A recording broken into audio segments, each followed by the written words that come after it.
Hi everyone, I'm going to do this as a bit of a hobby vlog. This is a set I'm going to be doing for the East Anglia Hobbit community, and as it's I think the biggest terrain purchase we've made as a group, I thought I'd try and sort of like show how I'm building things and what I'm doing with them and how it all goes together.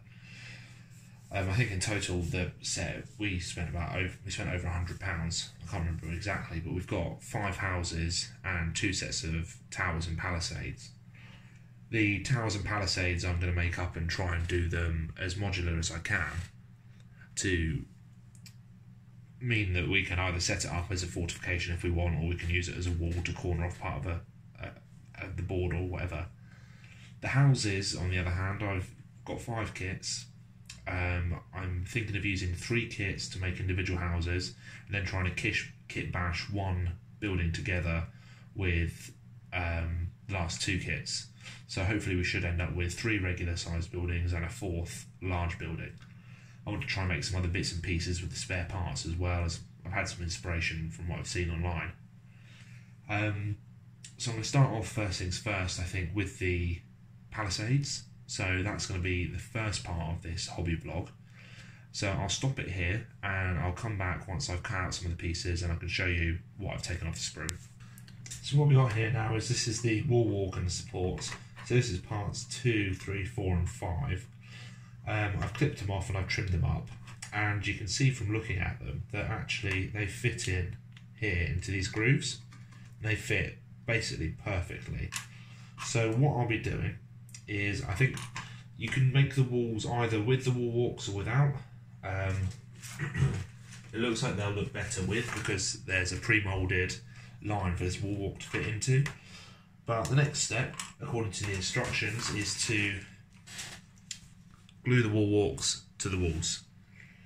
So I'd do that for all 4 parts in the kit, and then move on to deciding what bit of gate I want, whether I want gates or not. So I'll go ahead, I'll glue this on, then I'll come back, and then I'll go ahead and show you gluing it onto the actual wall itself. What I should say actually while I'm doing this bit is you can really feel, so I thought that each of these was identical, so they'd be able to fit in anywhere I wanted. And you can really feel how if it doesn't fit in the part it's not meant to, it really won't go. So here you can see this fits.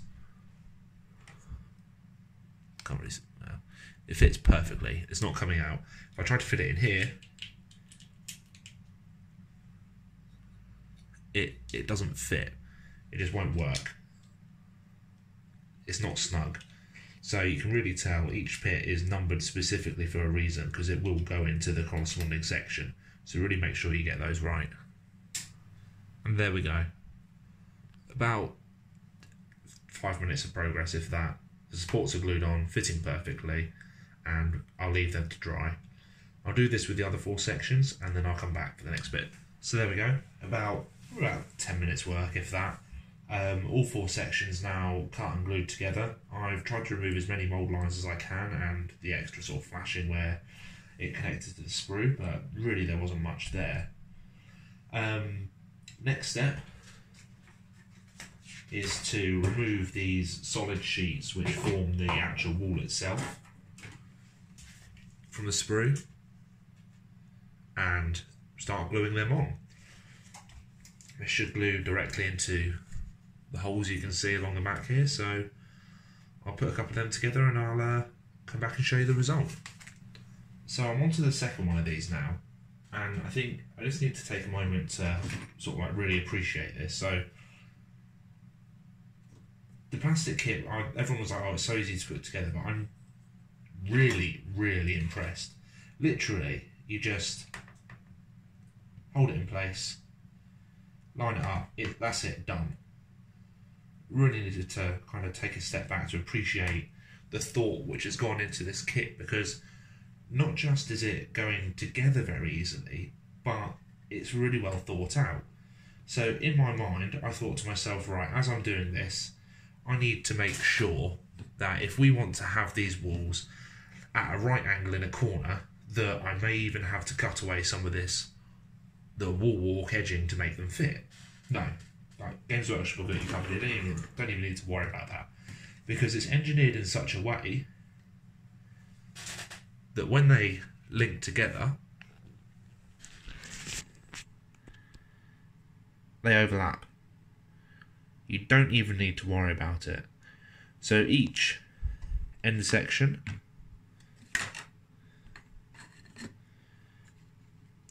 can stand next to each other, or they're angled in such a way that you can do that. I mean, whoever designed this set really has thought of just about everything they need to, and whoever it is, they need to take a bow, because I mean, no wonder Games Workshop are really churning in the profits and their share price is jumping like crazy. This really is a very, very well thought out kit. And yes, I guess you could make it yourself using some doweling and just cut them to shape and fit them all together, but really, when you consider the cost of that versus the time you're saving buying this kit, it really is quite immense. So just wanted to stop there and say that I am really impressed. And I'll come back once I finish off the whole set of walls even, that is. So whilst the wall section's dry, and before I move on to the gates, I'm going to start looking now at the watchtower. This looks a little bit more involved in that you need to create the supports for the platform, then you add the platforms on individually. They fit together a bit like puzzle sections before you add on the stakes. It looks like you add one side at a time and then each leg.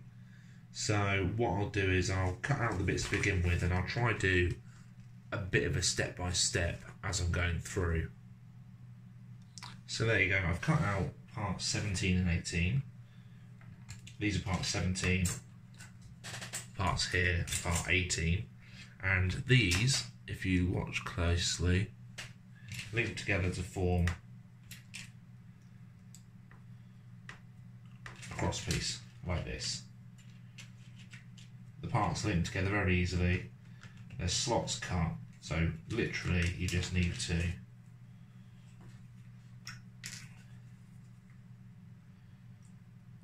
dab of glue, fit one, whoop, don't drop it, fit two,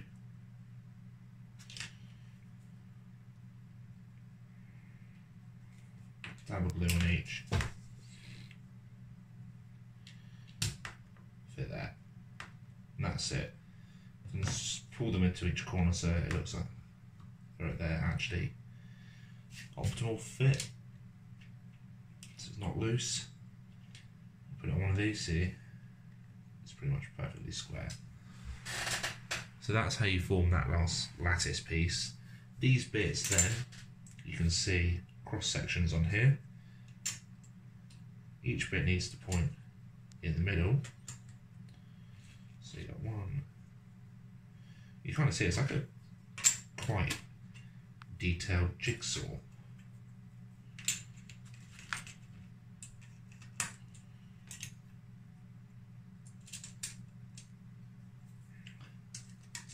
Now, that'll form the base. That's the floor section of the actual watchtower itself. So I'll glue these and then come back, because the next set point is to add on some of the stakes onto one of the edges. So this looks like it's three parts that form one edge. So once you've cut and cleaned those bits up, it's actually again very easy to fit together. Each of these parts has got a small hole in, which lines up with one of these. So you can put a dab of glue just across the bottom there and it will fit on almost perfectly. I've got to say, the glue, I don't know whether it's the type of plastic this is made from, but the glue really seems to grab very well on these kits. As you can see it's Citadel kit. I'm using Citadel glue, whether that's a reason, I don't know. This feels like it's going better together better than any plastic kits I've had previously. So suppose I need to make sure they're straight. Well, I suppose as straight as the Palisade Watchtower would be. And so with those two on, you then fit this one in. I guess you ought to do a little bit of jiggling because it needs to go so that these flaps here fit behind the wall and then lock in place. So what may be easier is applying the glue on there for these, and then it looks like there's a connect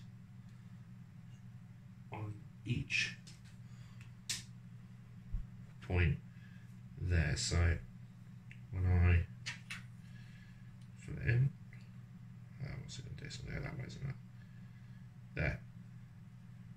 I'm gluing not just along the base here, but also gluing these bits to just try to keep it a little bit stronger. I suppose that there. Make sure it's at a right angle. There. That's the next section glued on. So from the looks of the instructions, you then want to add legs. So you don't want to add all four sides and then the legs. It looks like it's edge, leg. So I'll clean up the legs and come back once I've worked out how they fit on. So the next section's ready to be glued. As you can see, I've taken the platform and I've attached one of the leg struts. The legs actually connect, well, the touch points for the glue are under the bottom here.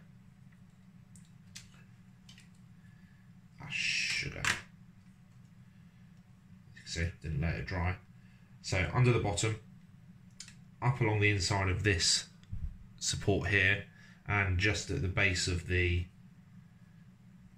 platform there where there's a little cutout in the plastic. So quite simple to put together.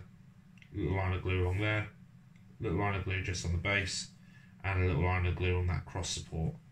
And the way it fits together is there's a little groove you can see carved in here that slots into the tongue on the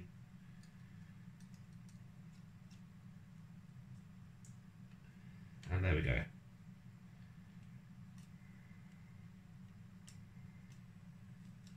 Yeah, it doesn't quite feel as secure as some of the other bits, but the glue's contacting in the right place. There is also, I've just noticed, a join up here which looks like that can be glued as well.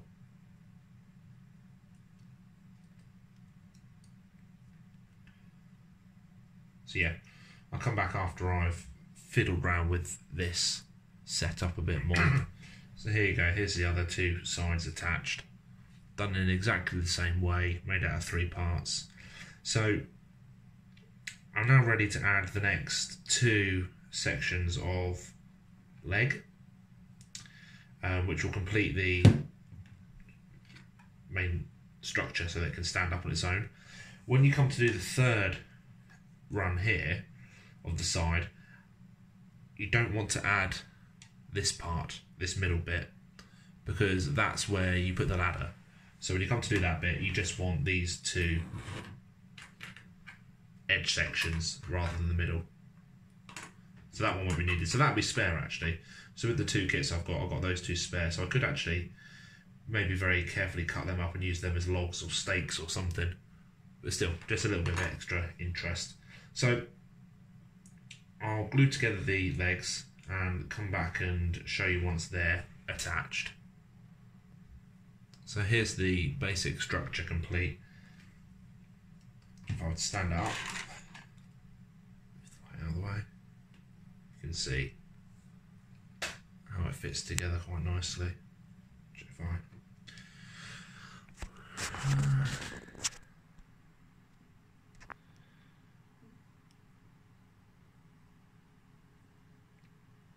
That's not including the final edges along the front, but you can see how well it goes together. This is the top section up here as well, which also glues. You can see the nice horse motifs on the end of the beams there, just making it look definitely the Rohan. What I would say is save yourself some trouble.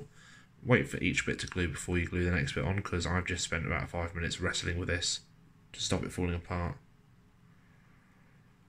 So I'll finish it off and then come back with a comparison of this put against the actual wall sections too. And there we go, the front is finished. Ready to add the ladder so that it fits together with the wall sets, which I believe they do actually, so I'll try and get some shots of that. I'm now going to move on to actually looking at the gate for the walls, so I'll come back after I've looked at the instructions and we'll go from there. And I almost actually forgot, but with each kit you get the parts you need to make a bell. Focus, there we go. 2 parts clip together like this very easily. I might give that a little bit of a trim down, and you've got a hole there which can go across here. So I think from the looks of the instructions it's best to attach it in place while you're gluing it, so don't glue it first. Just put a dab of glue there, dab of glue there. You might not even need glue on those bits, so once it's in place it's not going anywhere.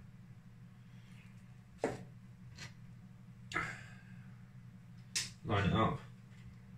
Should have thought about this a bit more. Can it go directly across? Here we go, I'm being too keen now, aren't I? So it can't go directly across that, so it has to. It has to be held at one of the sides, I think. Like that. As opposed to in the middle, because it won't fit. So, one part, I'll put it as far away from the ladders as possible, just so that whoever comes up the ladder doesn't conk themselves in the head. So I'll tell you what, one part, going on, clip, other part, to attach to it. Duh, fat fingers. Sorry if you can't see anything, this is going to be a little bit. It's going to get in there with it. Come on. Get it. Oh. There. Give it a good old squeeze to fix it in place. Glue will go off. And there. We've got a bell to raise the alarm when the armies of Isengard or Mordor or whoever you're fighting, Dunland, when they arrive, you can ring the bell and let everyone know they're about to get pillaged. It's very nice. But as I said, now I'm going to go back to the gate and come back once I've done a bit of the gate. So here's the finished gate section, which you can see can open and close. I've only done one half for now, and I'll do the other half in a moment. But in essence, it's a very simple construction. The actual gate itself comes in 2 parts, as such. It's held together by these cross beams, which attach in across it like that, glued in here. You've then got 2 parts of the hinge,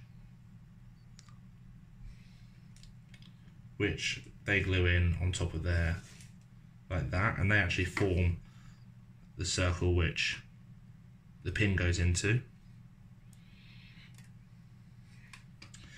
you've got locking bar segments which glue in there, as you can see. You get a locking bar with them which goes across the door so you can bar the gate.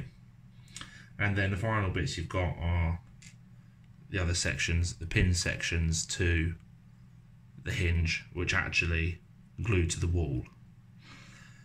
You need to be, it's a little bit more fiddly because the bits are smaller, and you need to be aware of which hinge goes on which side and which way around you're making the door, otherwise you could potentially end up with the doors in the wrong place.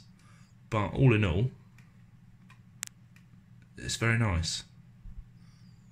So what I think I'll do now is I'll go ahead and finish up the other gate, glue it all together, and then show you what they both look like together.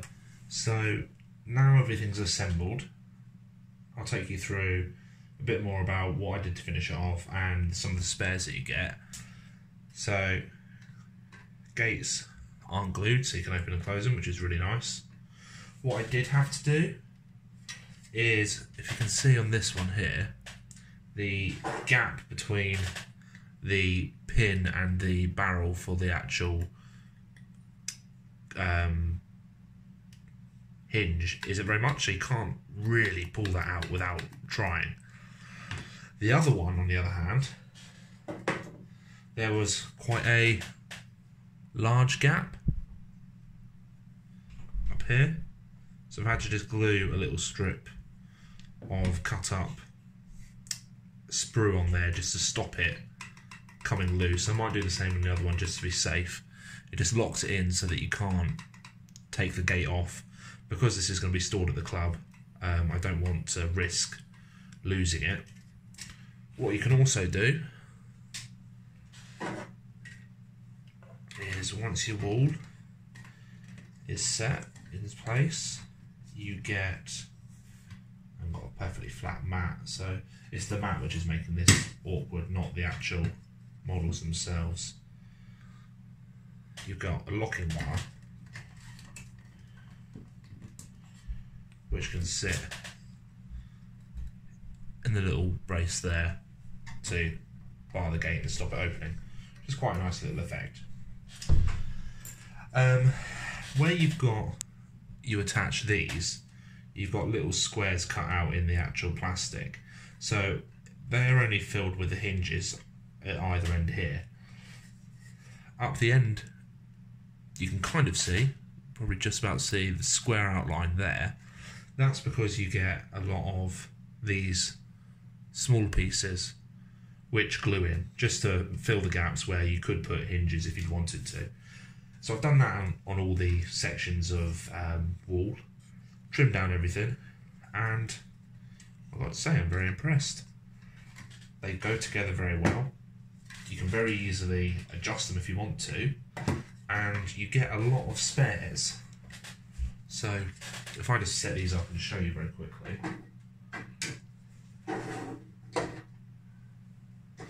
Actually, I suppose what I should do, this may be useful to some people.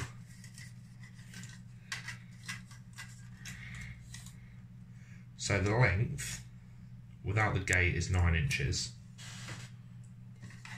With the gate, it's 10 inches. So you're not quite going to go from one edge of a board, 4 foot by 4 foot board, to the other, but you're pretty much going to cover anything you want. Just go together nicely, like that. You can always, as I showed earlier, you can overlap them quite easily. They just mesh together a bit like that, which is quite nice. If you really want, you could cut down the legs of the watchtower so that it can sit along the wall rather than separate to the wall. I have seen some videos where people have used part of the gate and cut up some of the palisade to go in here to make part of the merge this into part of the wall even more. You get some ladder sections, so this is 2 sections glued together which fit perfectly to go up there. You also, the ladder sections, which is very handy, I believe,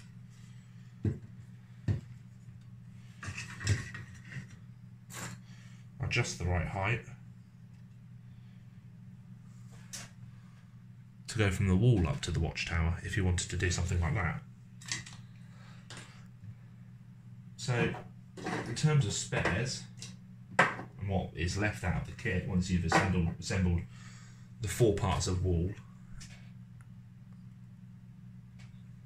you've got another 2 segments of ladder, you've got another 3 segments of ladder connectors, which could be useful for something.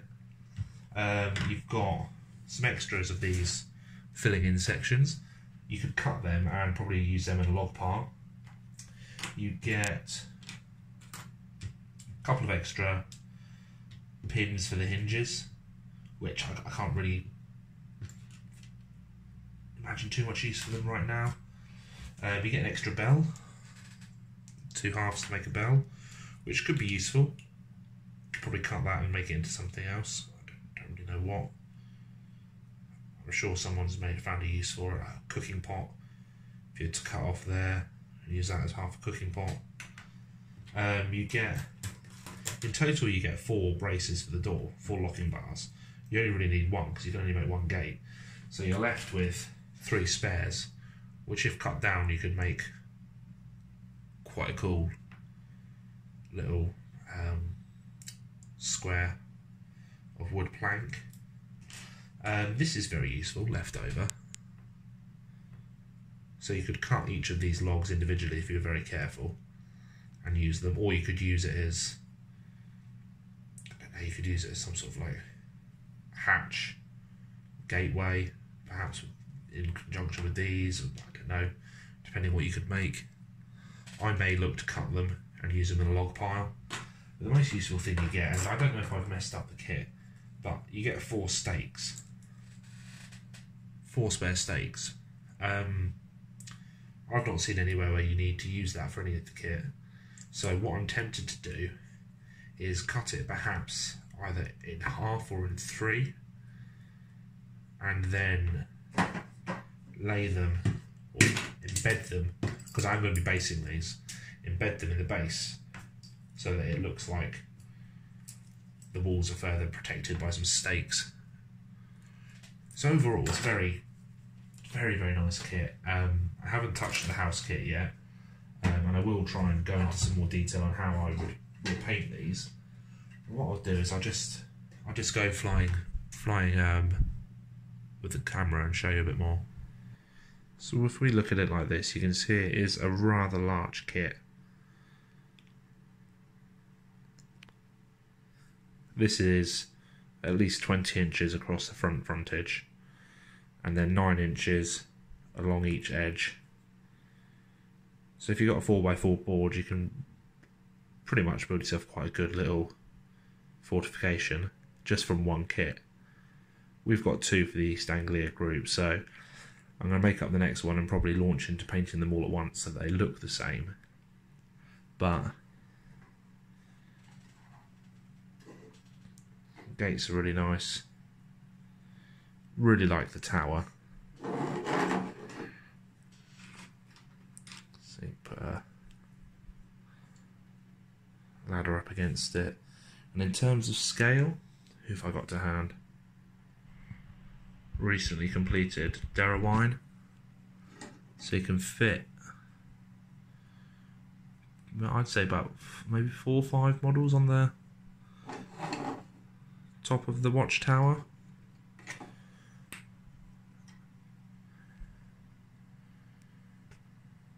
Fit,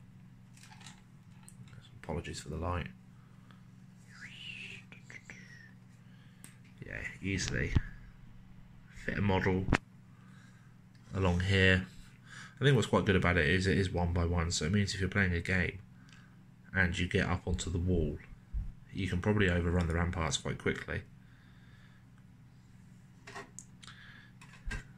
Thickness of the gate is 1 inch as well, so if you were to have a gate set like this, and it was to be breached, you'd effectively be able to block the gap with 1 or 2 warriors, or even 1 horse if you were charging out. So it's all been thought out very, very well, and it goes together perfectly. I haven't moved on to the house yet, so I can't rave about that too much, but these are very, very good.